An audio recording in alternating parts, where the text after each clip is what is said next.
Hai, saya Hartwell Said, dan hari ini saya akan menunjukkan cara menggunakan penghapus objek AI di galeri pada Samsung Galaxy S26 Plus.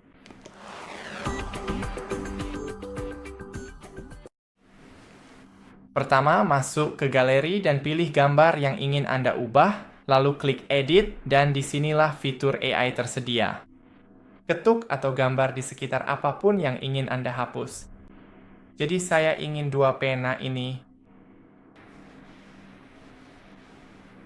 Klik hapus.